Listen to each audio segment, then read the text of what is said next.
chère entité qui habite ce lieu, je te laisse partir dans la lumière.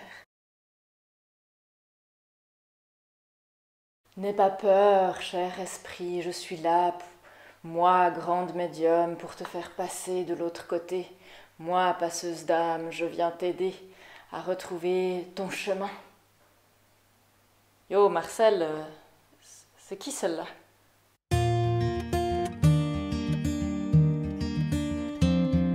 Bonjour à tous, bienvenue sur ma chaîne. Vous écoutez la boîte à questions des humains en chemin.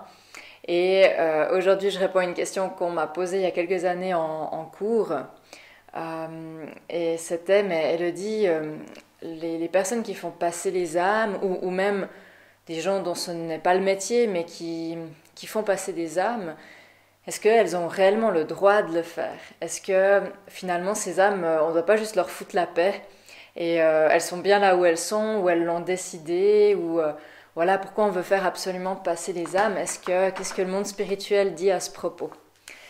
Alors vous savez, pour en avoir fait l'expérience, et 3 fois en tout cas c'était quelque chose de très très fort, et pour parfois avoir eu d'autres expériences avec ces âmes qui m'ont aussi enseigné certaines choses, on peut jamais aller à contresens de la volonté d'un esprit, d'une âme, d'une entité qui est présente et qui a décidé parfois de rester dans un lieu, dans un espace qui est plus dense, donc plus proche de la vibration de la terre, et un peu comme dans la vie de tous les jours, vous ne pouvez pas forcer quelqu'un à faire ce qu'il n'a pas envie de faire.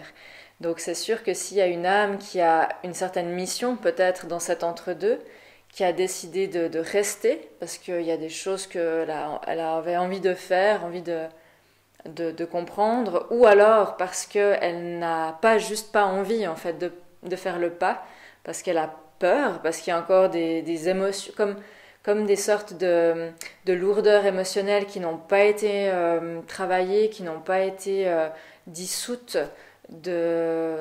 lors de sa vie terrestre. Et c'est tout à fait possible que cette âme soit un peu alourdie par certaines ombres, c'est-à-dire les peurs, et c'est ça qui ferait qu'elle ne serait pas d'accord de passer de l'autre côté. Et après, il y a également certaines âmes, mais c'est quand même des choses assez rares que j'ai vécues, qui n'ont pas compris qu'elles étaient décédées, ou qui cherchaient vraiment un médium, quelqu'un qui faisait le passage pour pouvoir passer de l'autre côté parce qu'elles n'arrivaient pas d'elles-mêmes. Mais il y a aussi dans le monde spirituel des guides qui sont là pour ça, et pas forcément que des humains. Ou alors ces guides-là, s'ils ne peuvent, pour x, y raison que je ne pourrais pas vous donner, agir sur cette âme-là, peuvent venir guider l'âme vers un médium, vers un passeur pour qu'elle puisse passer. Il y a des choses, je pense, qui dépassent mon entendement, donc je ne pourrais pas forcément mettre des mots là-dessus. Mais en tout cas, c'est sûr qu'on ne peut pas forcer une âme qui n'a pas envie de passer. Et bien sûr que si vous êtes sincèrement à l'écoute du monde spirituel et que vous sentez qu'on vous appelle pour ça, parce qu'il y a vraiment des âmes qui appellent pour ça ou qui viennent vous chercher, parce qu'elles voient votre lumière, parce qu'elles voient que vous avez cette compétence-là, et même quelqu'un qui n'aurait pas conscience de ses compétences, hein, elle vient vous chercher pour vous demander à l'aide, et c'est tout à fait possible. Donc oui, on a le droit de faire passer une âme, pour autant que c'est demandé par cette âme-là, ou que si par hasard vous tombez en nez à nez avec un esprit qui est présent, et puis qui, tout à coup, qui est un peu déboussolé, qui voit qu'en fait il a besoin d'aide, vous pouvez tout à fait proposer l'aide, mais toujours respecter la réponse. Et même si vous voudriez faire du forcing, j'ai envie de vous dire, l'âme, elle est toute intelligence, et elle saura très bien vous rembarrer s'il y a besoin. Donc voilà, mais jamais négativement, c'est juste des sensations comme ça, des anecdotes que j'ai vécues. Donc voilà, par rapport à ce libre arbitre, entre guillemets, de ces énergies-là.